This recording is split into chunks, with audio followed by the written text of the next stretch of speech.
পরী এই কথা বলতেই তার চুল লম্বা হয়ে নদীর জলে গিয়ে পড়ে। ঝড় বৃষ্টির রাত, ঝমঝম করে মুষলধারে বৃষ্টি, আর তার সাথে শোঁ শোঁ শব্দে ঝড় বইতেই থাকে।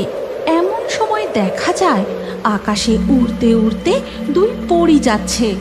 নীলিমা পড়ে আমি আর উড়তে পারছি না, ঝড় বৃষ্টি ক্রমশ বাড়ছে, ঘন ঘন বাজ পড়ছে।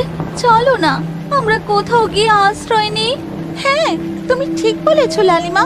ওই দেখো, দূরে ওই নদীর পাশে একটি কুটির দেখা যাচ্ছে। চলো আমরা ওখানেই যাই। হ্যাঁ নীলিমা, তাই চলো। ঝড় বৃষ্টির মধ্যেই নীলিমা পরী ও লালিমা পরী জঙ্গলের মধ্যে নদীর পাশে ওই মাটির কুটিরের সামনে গিয়ে দাঁড়ায়। নীলিমা পড়ে আমাদের পরীর রূপে থাকা উচিত হবে না, আমরা বরং মানুষের রূপ ধারণ করি। ঠিক বলেছো লালিমা। এরপর নীলিমা পরী ও লালিমা পরী মানুষের রূপ ধারণ করে।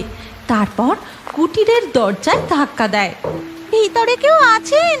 আমরা ঝড় বৃষ্টিতে পথে আটকা পড়েছি, তাই আপনার কুটিরে আশ্রয় নিতে এসেছি। শুনতে পাচ্ছেন? কুটিরের মধ্যে কেউ আছেন? দরজাটা খুলুন না। বৃষ্টির সাথে বরফের মতো শীতল ঝোড়ো হাওয়ায় দুই পরী থরথর করে কাঁপতে থাকে। নীলিমা, আমার খুব শীত করছে। উফ, আমারও খুব শীত করছে, যেন মনে হচ্ছে কেউ বরফ গলা জল আমাদের গায়ে ঢেলে দিচ্ছে। নীলিমা, তুমি আরো একবার ভালো করে দরজায় ধাক্কা দিয়ে ডেকে দেখো না। নীলিমা কুটিরের দরজায় আবার ধাক্কা দিয়ে ডাকতে শুরু করে। ঠিক তখনই পাশেই খুব জোরে একটা বাজ পড়ে।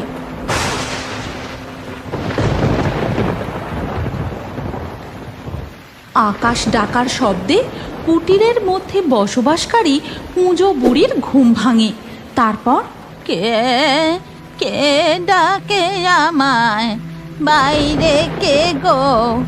এই জঙ্গলে আমার খোঁজ নিতে আসার তো কারো কথা নয়।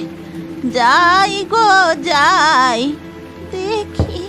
আমরা ঝড় বৃষ্টিতে পথে আটকা পড়েছি, তাই আপনার কুটিরে আশ্রয় নিতে এসেছি। দরজাটা খুলুন না।